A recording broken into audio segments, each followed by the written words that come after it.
So how you doing? Hey, I just got done running my Homelite 550 and the Homelite 902. Both of them are 80cc class saws. Both are stock. I thought, you know what? Let's make a little video and put a comparison of the two saws. What do you say? So I'm going to kind of do a complicated edit, which is going to suck, but I'm going to take you back and forth between the two saws. You know, we'll do a cut with the 550, a cut with the 902, back and forth. And then you can kind of compare how the two saws run. They're both, Homelite 80cc class saws of a different era, different time frame. Like the 902, it's a reed saw, where the 550 is piston ported. So, they're two different eras of Homelite that are probably considered Homelite's best 80cc class saws. So I thought, let's put this little video together and, let's kind of do a little comparison. Now, the 902, it's not as popular as something like the 925, but they are almost identical. There's just little tiny differences. They've got the same piston and all that stuff. All the important parts are pretty much the same. Most of the saw is interchangeable. Little things, like the oil pump. There's different versions of the oil pump. And, it just kind of depended on the year, depending on what you had. They had different ignition systems throughout the years, which changed. So, there's small differences between a 902 and a 925, but they are still basically the same saw. So I thought, let's do a little comparison of these 80cc monsters. Now we are cutting noodles. That's pretty much all I'm going to be doing here is noodle cutting. That's just because that's the kind of work that I need to do right now. So, it's not a perfect scenario for a comparison, but, you'll get an idea. These saws here are some of the better noodle cutting saws that Homelite made. Some of the other ones, like the XL Autos and so forth, they had a clutch design, the clutch cover and everything, that they really clog up on noodles, and you end up spending most of your time recutting the same chip over and over again because they're not able to expel the chips as well as they should. These ones here can handle it a little better. So they're a little more of a pleasure to run in this kind of a situation. But if you ever want to do some noodling, these are the saws that seem to do better. Those XL Autos and stuff, they always tend to clog up on the chips. There are some things you can do. You can hack at the clutch cover a little bit to help it, and it does. It improves it greatly. But, I thought today we'd go ahead and run some bigger ones. So here you go. I hope you enjoy it.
So there you go.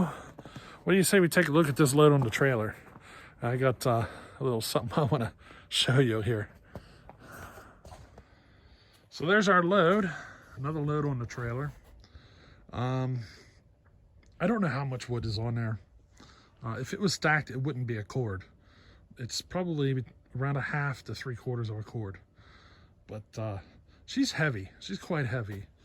And I need to make a modification to the trailer to help this. See, my truck struggles with it, especially, you know, if I get onto a hill. She's a manual, and the clutch will want to slip a little bit if I'm not careful. I can't back it up a hill. The reverse gear is geared too high, and it just slips. So I got to be careful, you know, backing this kind of a load up. But one of the things I want to do is modify this trailer. See, the tongue on it sticks out too far. And if I'd shorten that up as far as I could, it would help the towing ability of it. So that's one of these projects I want to do in the future. I put this trailer together kind of a spur of the moment a while back, just because I needed another, you know, trailer for firewood. My other one was just falling apart. I ended up getting this one for free. It's an old boat trailer, so that's why the tongue of it sticks out so far. But I think what I'm going to do is I'm going to take that, whack her off, and move her up as far as I can. And basically what I'm going to do is I'm going to measure from the ball on the truck over to the bumper or whatever. That way I can leave myself enough clearance to the corner that if I jack it pretty hard, and then I'm just going to take it back as far as I can. And I'm going to replace the jack on it too, the little handle. I'll probably have to move it onto one of those cross braces, but it still work fine. But this is one of those tricks you can do if you're having trouble hauling a heavy load, and that's to shorten up the tongue. Take it as much as you can. You wouldn't believe how much of a difference it makes to take even a foot or two. If you can shorten it up a foot or two, it makes a nice big difference on how well it hauls. And this one here, you know, she's probably 5 feet from the trailer to the ball. And I know I could probably take it, I could probably just cut that off to where the ball just kind of bolts right there where everything comes together. I'd be willing to bet I can take it back that far. And that's what I plan on doing. Just to help it with towing, you know. But I actually have these sideboards cut out to where if I'd stack it in there, that'd be a 1/2 cord. So I have it measured out to kind of work like that. I originally started that out with them cut to be a full cord, but I couldn't handle the weight. It was too heavy. So I went ahead with this size. So now the trailer itself can definitely handle the weight. She's just a single axle, but she's, you know, the big 5-bolt wheels, and she was built to haul a big heavy boat. You know, the frame structure on it is pretty heavy duty. So the trailer itself isn't what struggles with the load, it's the truck. So just a little something there about, you know, the trailer. I actually shortened it up. Like here, you can see some of the steel. I moved it over to the log splitter. I shortened it up. It was, I think, 4 or 6 feet longer, and I hacked it off to, it might even be longer than that now that I think about it. But I hacked it off, shortened it up to help, you know, because it would have been too much if I left it full length, you know what I mean? But there we go, another load pulling out of here. I still got another load for certain, maybe even more. I still got this much to go. I'm thinking it's going to be another full load, and I'm probably going to have another trip after that, just cleaning up the mess. So I'm taking all the cookies. I'm going to sweep up or rake up all the sawdust and everything. I'm just going to load the sawdust up in garbage bags. But once I get all the cookies burning good, then I'll throw the sawdust on top and just let it sit there and smother. I have like 3 mattresses set where I burn. And what it does is, because of all the springs and everything, it's creating a really good airflow through the underneath side of the fire. So this sawdust should burn up quite nicely and pretty quick. But that's why I'm hauling everything out of here, to burn it. It'll be a lot faster than me trying to do something like that here, if you know what I mean. I'm in the city, so I have to keep the fire pretty small And if I just do it that other way, I can make the fire as big as I want, you know, by hauling it out of here. So I can do it one big burn, babysit it for a few minutes, versus, you know, here I'd be spending hours. But there you go. There's another little video for you. Some old Homelites cutting some wood, the 80cc classes, you know. Some of the big logging saws from back in the day. These were probably the most popular Homelite logging saws ever, really. So, you know, a little comparison on them and how they performed, you know. So, hey, I hope you enjoyed it, and we'll catch you on the next one. Later.